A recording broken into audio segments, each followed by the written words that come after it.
అందరికీ నమస్కారం.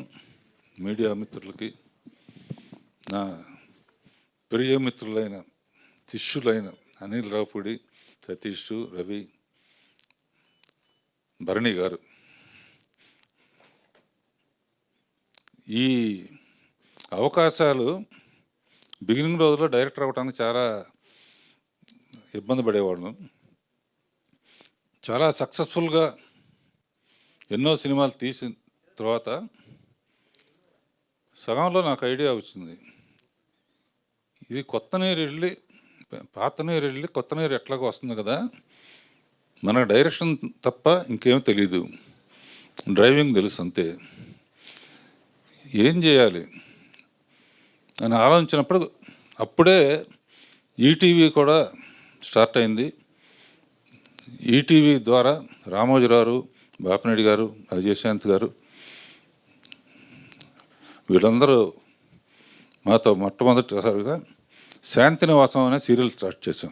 ఎందుకంటే అది కూడా స్క్రిప్ట్ చేసుకోవచ్చు, కొత్త డైరెక్టర్స్ని పరిచయం చేయొచ్చు, రష్ చూసుకోవచ్చు, సినిమా లాగానే ఉంటుంది. మనకు సినిమా లేకపోయినా సినిమా తీసినట్టే ఉంటుంది. అట్లా 25 ఏళ్ళు శాంతినివాసం ద్వారా రాజమౌళిని పరిచయం చేసాం.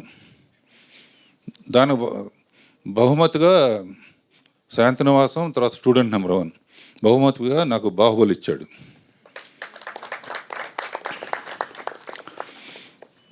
అండ్ ఇప్పటికీ శాంతినివాసం నుంచి ఇప్పుడు కలిసి ఉన్నారం వరకు కంటిన్యూస్గా ఈటీవీకి మాకు బంధం అట్లా కంటిన్యూ అవుతుంది. 2 years బ్యాక్ పెళ్లి సందడి అని సీరియల్ని వాళ్ళని పరిచయం చేసాం. ఓసారి ఫ్యూచర్ ఏంటి అని ఆలోచించాను. మనకి ఇది తప్ప తెలియదు, ఖాళీగా ఉండలేము, ఏం చేయాలి?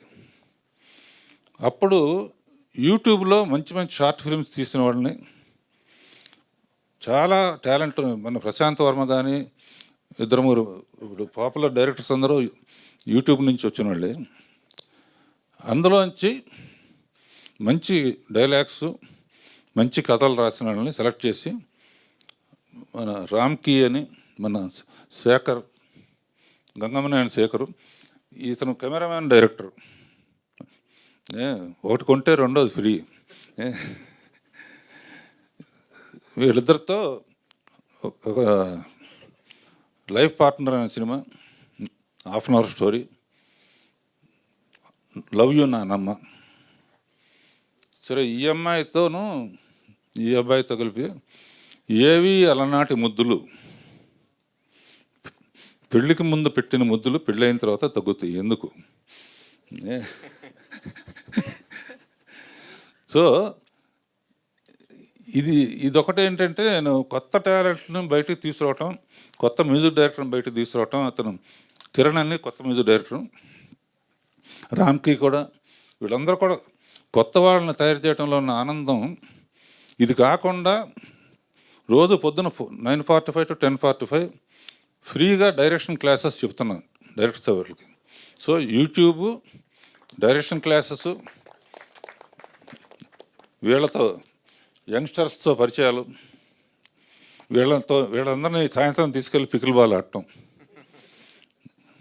సో వీటన్నిటికీ మూలం, ఇప్పటికీ స్ట్రాంగ్ పిల్లర్గా ఉన్నానంటే ఈటీవీ కారణం, ప్రజలు ఆదరించటం, నాకు ఇష్టమైన శిష్యులందరూ నన్ను ఎంకరేజ్ చేయటం. ముందే తెలుసు నాకు, రాజమౌళి వస్తాడు, అనిల్ రావుపూడి వస్తాడు, త్రికృష్ణ శ్రీని వస్తారు, వీళ్ళందరూ వస్తారు, సుకుమారాలు వస్తారు. మనం గ్యాప్లో ఏదో ఒకటి చేసుకోవాలని ట్రై చేస్తే నిజంగా సినిమాలు వచ్చినాయి. ఇప్పుడు 4 1/2 hour సినిమాలు 17 రోజుల్లో తీసాం అనిల్. అంటే ఒక సినిమా, ఎందుకంటే వీళ్ళు టేక్ 2 లేదు వీళ్ళందరికీ. అంటే మనం మీరందరూ కూడా కొత్త టాలెంట్ని ఎంకరేజ్ చేయాలంటే ఈ వేదిక, కథాసౌధ అనే వేదిక మనకు చాలా ఉపయోగపడుతుంది. కొత్త ఆర్టిస్టులు కానీ, కొత్త డైరెక్టర్సు, కొత్త writers. So I'm very happy, enjoying the. నా కోరిక మీద అనిల్, బిఎస్ రవి, మీరు కూడా తప్పకుండా ఒక అరగంట కథలు ఇస్తే మీ బ్రాండ్తో కొంచెం డెఫినెట్గా దీనికి ప్రమోషన్ ఉంటుంది, తప్పకుండా చేస్తారని నమ్ముతున్నాను.